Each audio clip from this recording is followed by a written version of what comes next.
Hello everyone, Neil back once again with another streaming review for you, and today I'm going to be taking a look at Ahsoka, episode 2 of this first inaugural season. I'm not sure if there'll be more seasons, but there's 8 episodes in all in this current season, and episode 2 is called Toil and Trouble, and it is directed by Steph Green and written by Dave Filoni, who has written all of these episodes. And spoilers! Yes, I will be spoiling it. So every time I'm going to put up that spoiler warning because I got to talk about this episode in detail a little bit. Anyway, I'm not going to talk about everything. I'm not going to spoil every little last thing here, but yeah, I got to talk about it quite a bit to really have a proper opinion about it, quite frankly. So Sabine, she's recovering in the hospital after her duel with Shin Hati, and Ahsoka brings back a droid's head and brings it to her to see if she can locate the memory. You know, if the memory can be recovered and find out where the droid came from originally. The droid's head could overheat and explode while she's doing this, but they do it anyway, and they discover that the droid's origin is on the planet Corellia.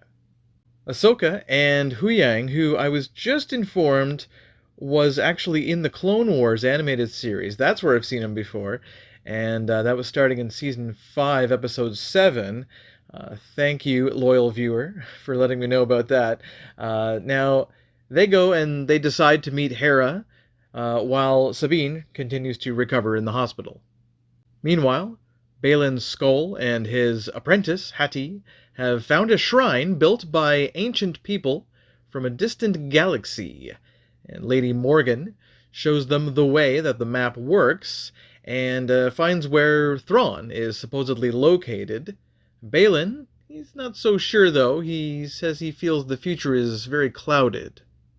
At the New Republic shipyards on Corellia, there are these Imperial spies that help to prevent our heroes from stopping a ship that's escaping that they need. Now, Hera boards the Ghost with Chopper and pursues the ship with the escaped droid, and they get this tracking device on the transport before it flees into hyperspace.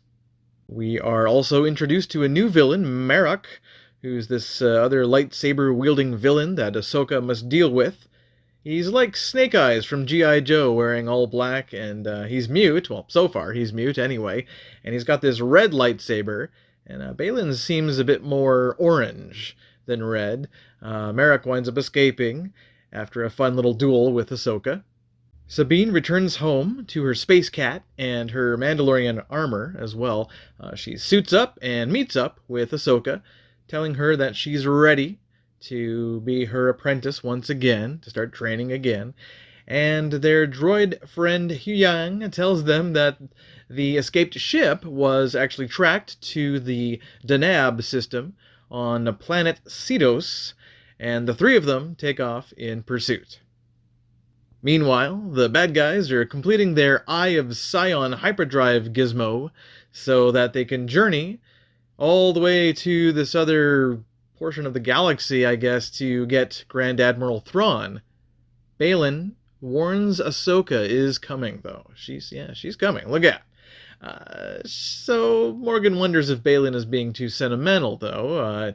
It feels like Morgan is using these Force users and may betray them all in an episode or two, or perhaps Hati will betray him. You know, Balin, who knows? But the thing about Lady Morgan is that it's probably more than what she seems here. I think that she's a lot more than meets the eye here. I think her face could be a false face. You know, we'll see. We'll see what happens. So I rather enjoyed episode 2 even more than episode 1. The action was very intense, and I like the choices that the director, Green, made here for certain angles and effects. And the effects are very good, of course. They're very impressive. They're just as good as The Mandalorian. It's certainly a shorter episode than episode 1, but they kind of have to be, I guess. You know, I mean, they've already established the characters here somewhat, so they can just jump right into the action. They did seem to take an unnecessary risk here with the droid's head potentially exploding at the start, though, and Ahsoka's like, there's no time for safety, and you're just kind of like, okay, all right. But still, lots of fun, and I did very much enjoy this episode. I'm going to give Ahsoka Episode 2 an 8.5 out of 10. Alright guys, that's all for me. Thank you so much for tuning in to this quick review, and until next time, may the Force be with you.